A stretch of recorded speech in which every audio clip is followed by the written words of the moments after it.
This is Rock Talk with Mitch LaFon. Mitch LaFon. Welcome to another episode of Rock Talk with Mitch LaFon. Joining me this time from the band INXS, it is guitarist Tim Farriss. INXS Live, Baby Live at Wembley Stadium is in cinemas November 14th and the day after. The soundtrack, the DVD, the CD, and all that good stuff, November 15th. But to discuss all of this, it is the one, the only, Johnny Dee, formerly of Britny Fox, currently of Doro Britny. Bonjour, Monsieur Johnny. How are you?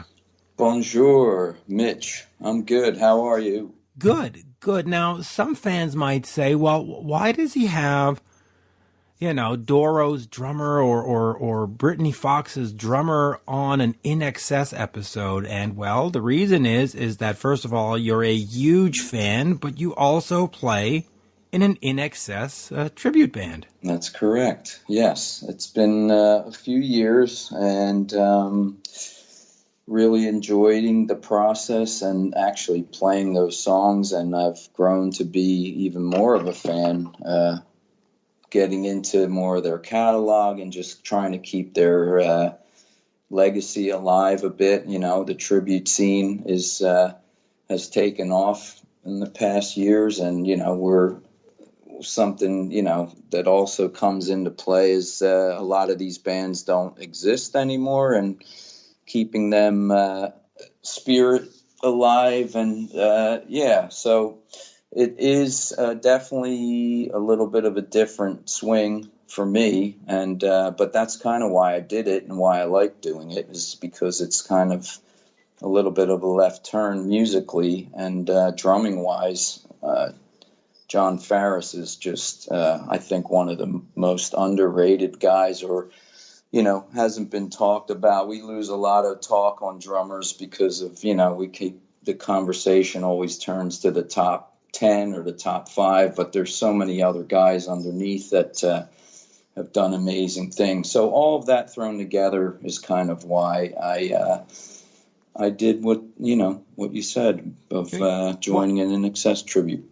So let me talk about that. First of all, what is the name of the tribute? And then second part is, what's sort of the scene for you in terms of touring? Is it something you do like 5 times a year? Is it something you do 50 times a year? So what is the name of this tribute? Okay. The band is called KICK, the INXS Experience, and they are based in Greenville, South Carolina. Some real good friends of mine, especially the singer, Corey Massey. And, they put that together about 6-7 years ago. And after about a year, asked me to join. And, I jumped in to see where we could take it. And it actually has been growing every year. From, you know, the first couple years, it wasn't a whole lot happening. Everybody was sort of pitching in and trying to book gigs on their own and stuff like that. And little by little, we started to get more spread out because we have some roots in the Philly area. We did some gigs in Pennsylvania and whatnot, and it's been growing. And then a few years ago, we got a really good agent representing us from New Jersey, Kathy Wagner, and she had some connections with, she had been booking Rick Emmett from Triumph and a bunch of other projects. So she started to really, she saw or heard of the band, watched some videos, and really was impressed enough to get behind us and start working with the band. So since then, I mean, the band's playing, you know, at least 50 shows a year, whereas we started out maybe doing, you know, a handful or so. So it's growing every year, getting better and better venues and spreading out, you know, quite a lot throughout the States, and actually have gotten into Canada for 1 or 2 shows. Well, let's hope you get up here more. Now, just before I ask you a couple more questions about INXS, what is going on with your main gig and Doro? I know you're in Germany as we speak right now. Yep.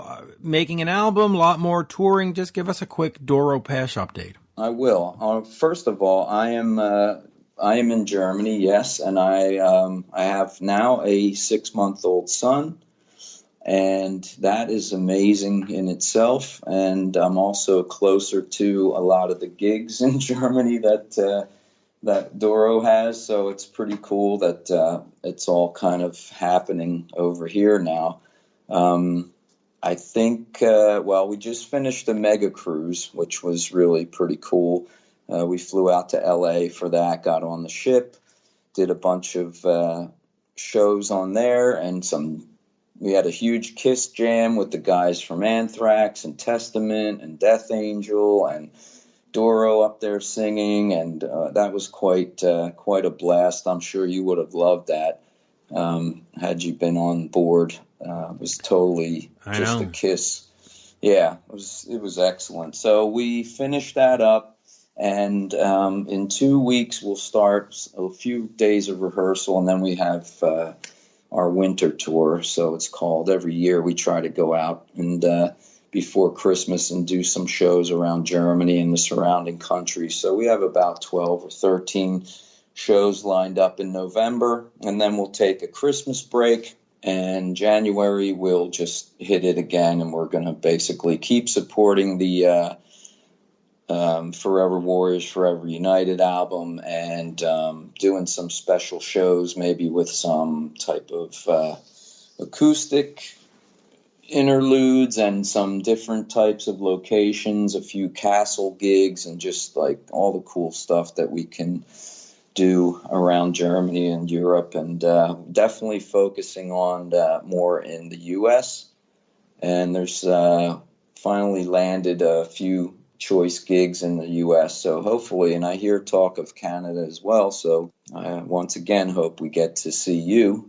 And we're just going to continue touring into 2020 and building up a little more of what we've, worked on all these years. And I'd be remiss if I didn't ask you, because I know fans always are interested, but is there anything on the radar in terms of Britny Fox? Is that something that you might revisit at some point? Because as we all get older, it's time to just say, F it, let's just go do this. Or is that completely not going to happen? For me, I'm always hopeful. And the last little bit that we did in 2016 was actually, it proved to me and all of us that we could actually, do it, and people that still want to hear it and see us and, hear that music. So I think if we could, just work on some of the personal issues that seem to always break down the band's momentum, we could probably do it again. But right now, I'm not sure. I haven't spoken to Billy Childs since the last gig that we did on the Monsters of Rock West, and that was in 2016. And we just don't communicate, and nobody really has been working on any kind of plans or anything. So I don't know what the possibilities are, but like I said, I always remain hopeful. And like you said, time is just burning, and if it's going to happen, it needs to happen soon. It really does. And before we get over to Tim Farriss here, because I loved this interview. I think his answers were great. We touched upon Queen, we touched upon Black Sabbath, we touched upon a whole bunch of sort of heavy metal topics here with the guy from INXS. What is sort of your vision of him as a guitarist? How do you rate Tim Farriss? Because you look at INXS and we think big singles, but we don't normally think of the individuals in the band. Of course, yes, Michael Hutchence, right. We do, but like you said with John, nobody puts him in the discussion of great drummers, and yet he is. And the same goes with Tim, right? So how do you sort of view Tim? I view Tim as just a integral part of that unit. Maybe not, not a shredder or something of a Eddie Van Halen type, but, this is what I mean when I say underdogs or, lesser known players. I mean, they fit the mold for their bands perfectly, and they create what, the sound that this band has become. And I think John on drums, I mean, everyone in that band was unique in the sense that they laid the foundations down and the sound for what the band needed to present as their style. And they covered so many styles. The guy's very got a huge repertoire as far as what kind of styles he can play. I think, from funk to R&B to disco to dance to rocking out in a heavier way, and just such a great band. And the fact that there's three brothers, a real amazing. Oh, just completely amazing. And on that, Johnny, I will say merci. Thank you for doing this today. Always a pleasure to chat with you. You got it, Mitch. Looking forward to hearing Tim. Yeah, so in fact, let's do that right now. Here is the one, the only, Tim Farriss. We are speaking with Tim Farriss of INXS. INXS Live, Baby Live, a global theatrical event hitting North American shores November 14th, other territories on other times. Tim, bonjour, as we say here in Montreal. How are you? All right. Bonjour. I'm fantastic. Thank you. Très bien. Yes. Yes. I miss Canada. Oh, Canada. Oh, Canada. Yeah, I last saw you here on that Switch tour, and that was just a phenomenal show. But when has the band ever been bad? And the answer is never. Of course, let me just quickly remind the folks, INXScinema.com for all ticketing information and information about the show and the movie.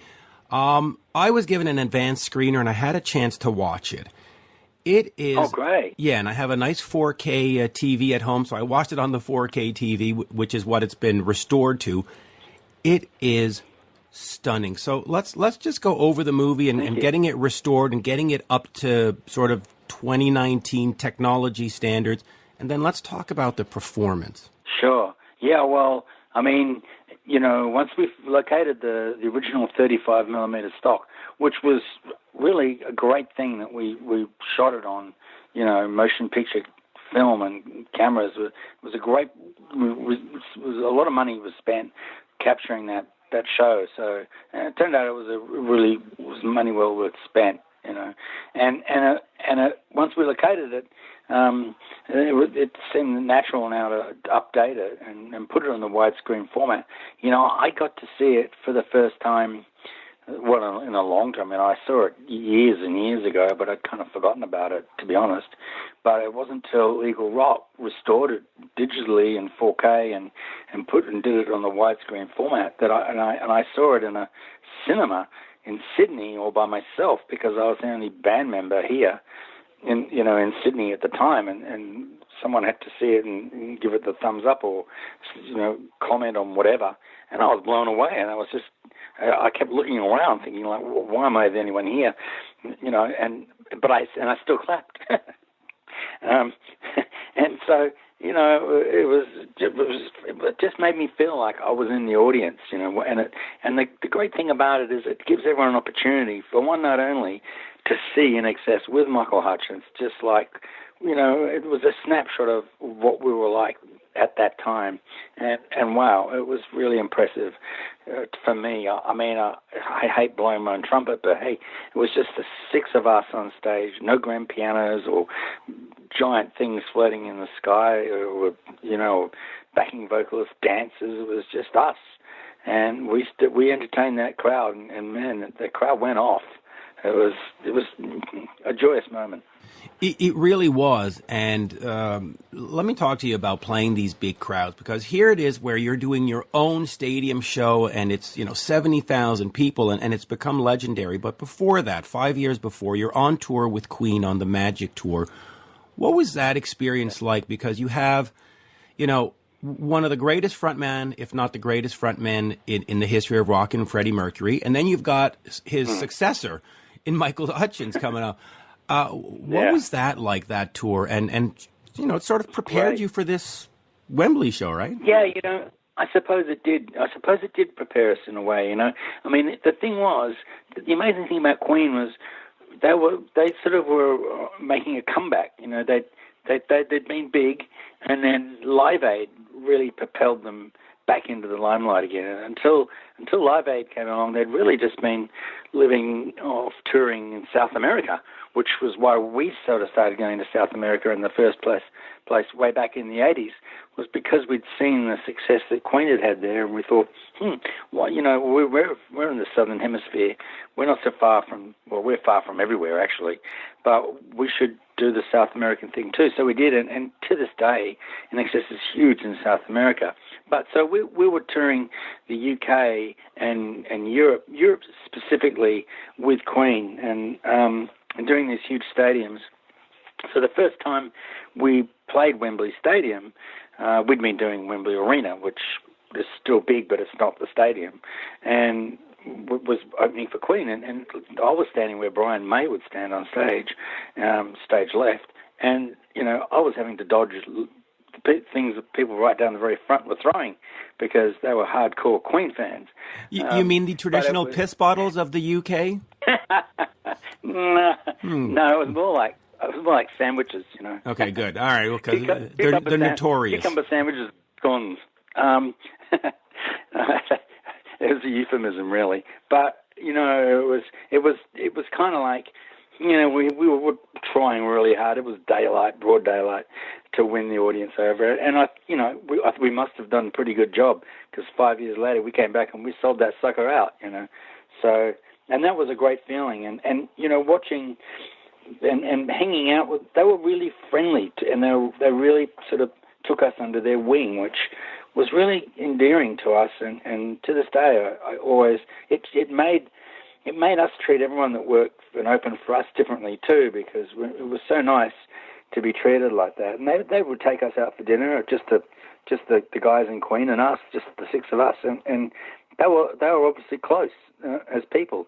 And it was like, wow, here's another band that's like us, They're all like each other, they're all friends, and they got this great front man, and Michael's going to be a great front man, or he already was, or whatever.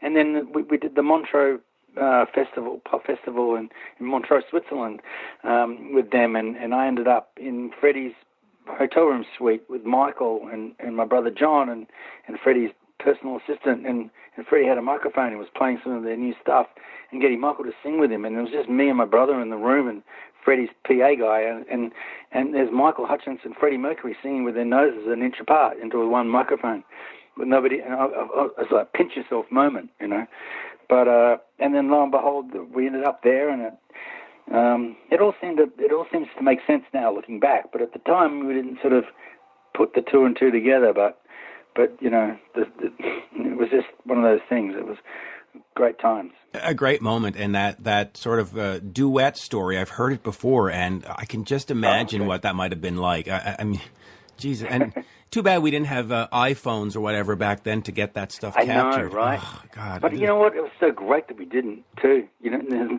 no one holding one up in the show. Well, it kept some of the secrets, but and keeps the mysticism of the whole thing going. Just real quick, your brother or Andrew is going to be releasing a solo album in 2020. New singles out now. Where are you in terms of new music? Are you going to be doing something? Is the band going to be doing something? What are sort of your plans moving forward? We sort of see what Andrew's doing. I had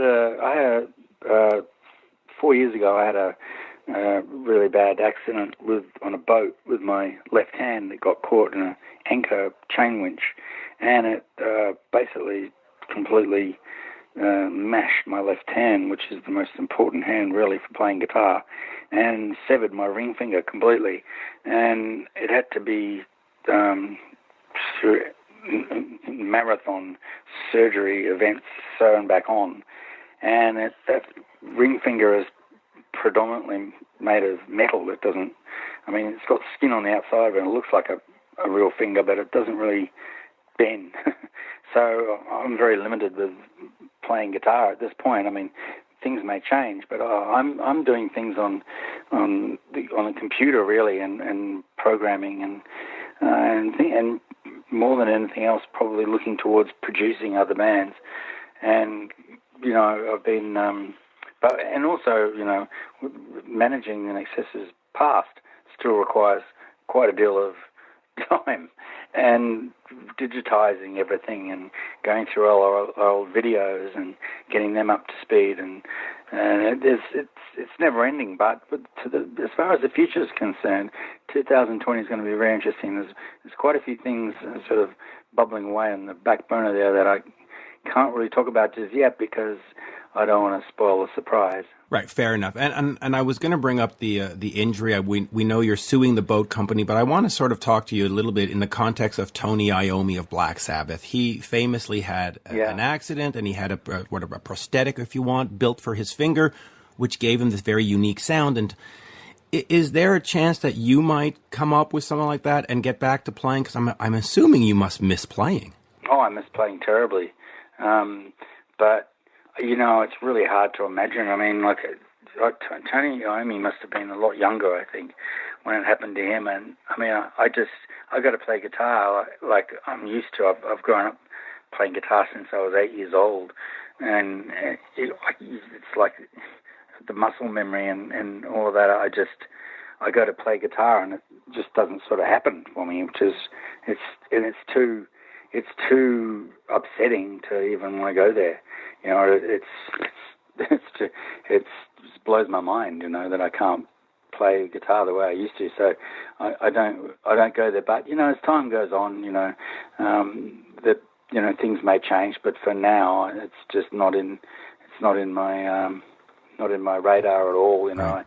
I look towards appreciating music and doing what I do. I watch a lot of YouTubes these days, and remembering why it is I like music so much and my influences and getting down to that sort of thing. I'm putting together a VJ list, and I like putting together song lists and stuff like that for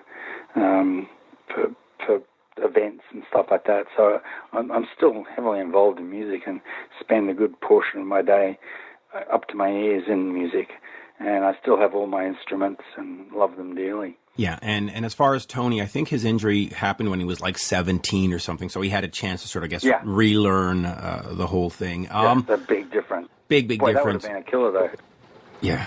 Oh, yeah. Let me ask you about this, the last album in 2010 here, this original Sin album where you had Ben Harper and Pat Monahan and J.D. Fortune and a bunch of others. Just an incredible concept, and to hear, Ben or Mylène Farmer or Rob Thomas doing your songs, it was something special. Talk to me about that concept, and is that something that you want to see yourself doing again? And just talk to me also about the power of the material, that it's so good that, yes, it's great when Michael sings it, but you can bring in these other cats and it still sounds amazing. Thank you. Yeah, I guess that it's the power of the songs themselves, Mitch. The actual songs stand up for themselves. You can hear that particularly by the number of times "Never Tear Us Apart" has been covered. It's been covered by so many people. It's which is really a great compliment. But when I hear Joe Cocker sing it, or Paloma Faith, I'm kind of like blown away. But let alone Ben Harper, who sings it with great passion. But that was really good fun to make that record. And there are some other performances by some other artists that are still in the vault that we never released because for whatever reason they had albums coming out or there was contractual issues. But we've still got their performances and they're by some pretty amazing people that didn't even get on the record. But some of them are some of my favorite performances of those songs, and it's an incredible thing to have, and they will see the light of day eventually. And these are the sort of things, we did so much. We worked with so many different people. We had Tom Jones sing on tracks with us, which was great. I mean, working with Ray Charles, on Please You Got That Need was another great experience, and doing Letterman Live with Ray. That actually was just bizarre playing in a band with Ray Charles in it. That was like another pinch yourself moment. But so, there are things that happen during all these things that are in the outtakes and stuff, and I immerse myself in a lot of that stuff these days so that eventually the fans will be able to hear it. Well, let's hope it's. I'm losing my voice. Let's hope it's sooner rather than later. So hold on, let me put you on pause for a second. Okay, good. Just real quick, Rockstar INXS. There is a Canadian connection, of course. J.D. Fortune being from Toronto. Talk to me about that concept of that show and how revolutionary it was, and also how important it was to sort of let fans know that, hey, this band still exists. And I'll ask you one other part with that. I met JD on the street in Toronto, and I said, boy, that was great that you... And he said, I knew I was going to win. They had told me in advance. And I was like, that sounds a little bit strange. But how... That didn't happen. That didn't happen. So how sort of... No. Okay, so let me ask you this straight-up question. Was the show honest in a sense that you were actually having a talent... Absolutely. Okay. Yes, that was the... Look, Mark Burnett in particular... let alone he was like, adamant about this U.S. law that this has to be a proper contest and it has to be everything about it has to be legit, and there's no way you guys can pre-decide who's going to be a singer and all that. So I mean, there may have been within maybe management at the time. It wasn't the management we've got now, but there may have been people around, not the producers of the television show, and us guys never really discussed it at length. Andrew, my brother, wanted a girl to win, and the rest of us were really just what you saw on the television show was exactly what it was. We really didn't know, and in fact, I was worried that we weren't going to find anyone. And then it just came down to really, at the end of the day, JD seemed like the right guy. So it was a really organic affair. And so it was 100% legit. And that was kind of a groundbreaking show for that reason, because prior to that, there'd been things like Idol, I think, and I can't really remember what these shows were, these Discovery talent shows were called back then, but most people came out and it was like karaoke, they'd sort of sing to a backing track, or, we actually had a band, a really good band, that rehearsed, and the auditions started way before we started the production of the show. So, Kirk and I went around the world to all the original auditions, and that was heavy, so where there was some real fruitcakes and terrible talent applying, but we would go to 2 days out of 3 or 4 or 5 in all cities all over the place, and then so it was whittled down to like 200. In LA, we were sat there and we watched the 200, and that was whittled down to 50, and then somehow we got it down to the final 15 that made the show, and that's when we started recording the show. So all of that pre stuff had involved months of work, and it was, looking back, Andrew and we were all writing material for the album that was going to happen when the show concluded, and we didn't know if we were writing for a girl or a guy or what, So, and it made it was a unique way to write a record, and when I look back, my wife says to me, "This is like it's a favorite record," which says a lot. She's been there since the beginning. She's the only band member's partner that's been there since the beginning, and she was there since the beginning. And now I look back, and it was a really great record. It's just a shame it was kind of, I guess, unappreciated in some ways. It depended, in the States and Canada, it aired on main commercial television. In the UK and Australia, it was on sort of hard-to-find television channels, which for me was a crying shame. I wished it had been on commercial television in Australia, because Australia would have loved that show. And so it started the whole thing with people singing with musicians, and that really made a big difference. It was really good fun to make that show. It was, and I have to say, I watched it religiously every day, or every Monday or whatever it was. Yeah, we recorded 3 days a week, the show, with the Sunday, I think, show being live, or on a 5-minute delay or whatever it was, and we actually had to decide, who was going home based on votes.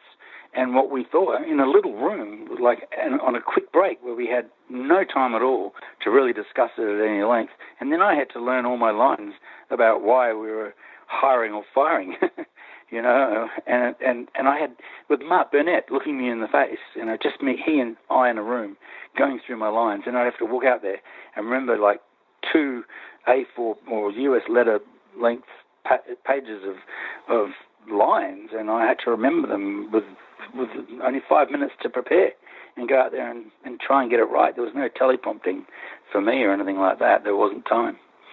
So, it was very intense period of time for me and a big learning curve.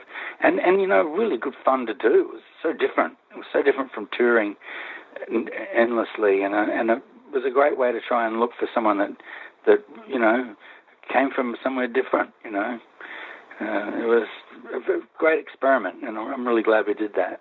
I'm glad too. I thought it was fantastic, and it brought your music to the people, like you said, every week. And I know we have 20 minutes, and we're at 20, so I'll go with this last question. After Michael, you went, of course, with John and Ciaran and JD and Jimmy and Terrence and so on.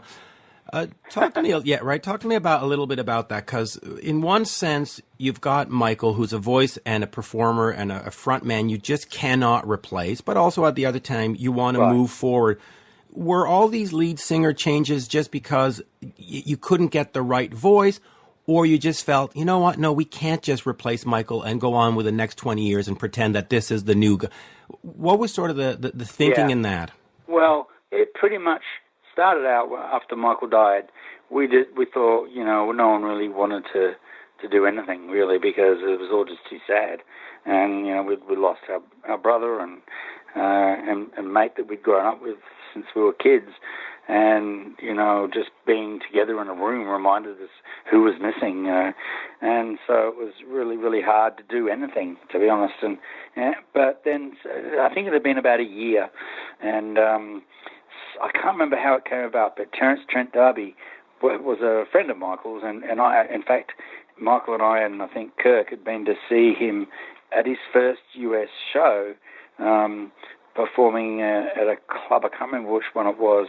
I should remember. I saw the birthday party there too, in LA on Sunset, and somehow we ended up with Terence opening a Stadium Australia, which was the stadium that was built for the Olympics here, and there was a big major soccer game on, and we were the half entertainment with Terence Trent D'Arby, and it was the first thing since Michael had died, and Terence just tore up the stage, and he performed his ass off. It was fantastic, and it was all a bit of a blur though.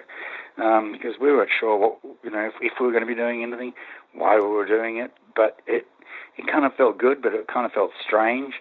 So we then just sort of went quiet again for a bit after that, until we all started feeling I want to play, man. How do you feel, Johnny? Yeah, I want to play. Yeah, we all wanted to play. We all just wanted to play, and we'd achieved so much, and Michael's legacy needed to be. We needed to remind people of who Michael was. And the only way we could do that was by, you don't stop being a family when a family member dies. You still keep your surname, You don't change it because so-and-so is no longer with you. So we did the right thing as far as we were concerned, and who was anybody else to tell us any different? So, and then John Stevens came along, and we performed in a 2,000-seat club in Sydney. It was like a theatre. And it was a really cathartic moment. There were I think there were tears within the band. John's a great singer. He's not a particularly sort of front man like a Michael Hutchence or a Freddie. He's just a really, really great singer, and he sang really well, and that brought a lot back. And we did a big long INXS set. And we could see people in the audience were very emotional, and it was like that. That once we had a taste of that, we continued on with John for 4 years doing that, and that led to, and when John went his own way, we decided we wanted to try something different, and someone came up with this idea, I think it was Kirk, about finding the singer through a television show, covering, all bases at once and testing them out by, firebrands, So that's how that came about. And it turned out great. Tim, I know we're out of time, so I'll remind folks, Live Baby Live, check out INXScinema.com for all ticketing and other information. And as we say in Montreal, merci beaucoup. Absolute pleasure. Avec plaisir. Thank you. Thank you very much. À la prochaine. Great to be able to chat with you, Mitch. Thank you. And great pleasure chatting with you, Tim. And again, à la prochaine. Thank you. All right, au revoir. Cheers. Bye-bye. You're listening to Rock Talk with Mitch LaFon. Rock Talk.